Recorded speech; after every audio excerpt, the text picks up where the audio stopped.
fabrication des camions, ces mastodontes de la route, nécessite plusieurs étapes très complexes, car les pièces sont habituellement lourdes et délicates à manipuler. L'assemblage débute par la fabrication du châssis porteur, pièce maîtresse sur laquelle repose la cabine, le moteur et la transmission du camion. On débute par assembler ces longerons d'acier trempé, les poutrelles, dont la longueur varie entre 7,50 m et 13 mètres.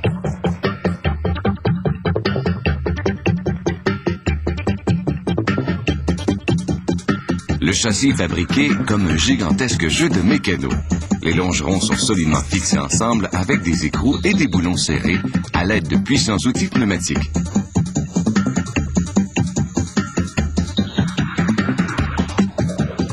Une fois la structure primaire du châssis assemblée, elle est transportée vers l'étape suivante. Maintenant, on va installer les organes mécaniques. On débute par le différentiel, l'essieu et les lames de ressort. L'étrier de frein est mis en place.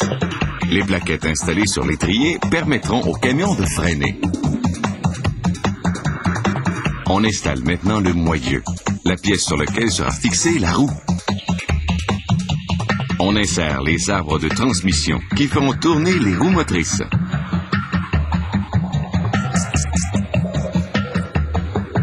On termine l'assemblage des roues arrière par le montage du lourd tambour de frein, fabriqué en fonte. Pour faciliter le montage, tout a été assemblé à l'envers. Avec ce pont roulant capable de soulever une charge de 12 000 kg, on bascule la pièce à l'endroit.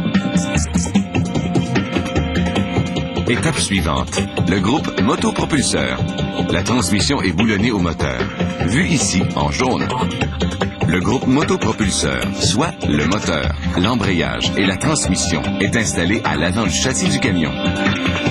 Un camion possède entre 6 et 10 roues d'un diamètre de 22 pouces. L'ensemble pneus et jantes pèse environ 55 kg. À cause du poids élevé, les roues sont placées à l'aide de cet outil puissant. Cette boulonneuse permet de serrer tous les écrous d'une roue en même temps. La partie mécanique est terminée. On va maintenant passer à l'assemblage de la cabine. Cela débute par la peinture. Puis, la cabine est basculée vers l'avant pour faciliter l'installation des diverses composantes. Cet employé fixe sur le toit le support d'avertisseur, qu'on appelle aussi une flûte.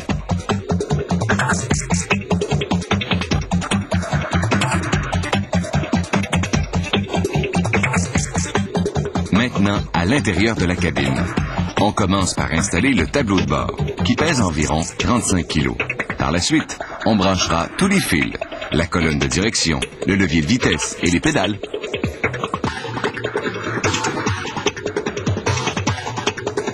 On installe les sièges. La cabine est maintenant terminée. Elle est boulonnée sur le châssis.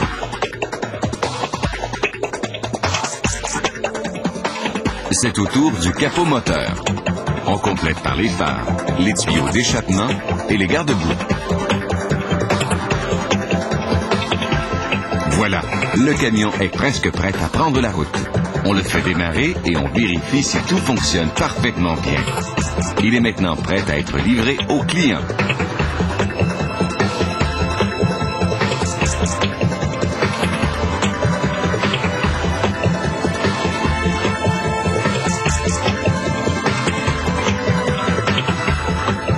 Il faut de 95 à 100 heures de travail pour assembler un tel camion. Malgré leur poids de 5000 kg, ces camions peuvent filer à une vitesse maximale de 120 km/h et sont capables de remorquer une charge de 20 tonnes.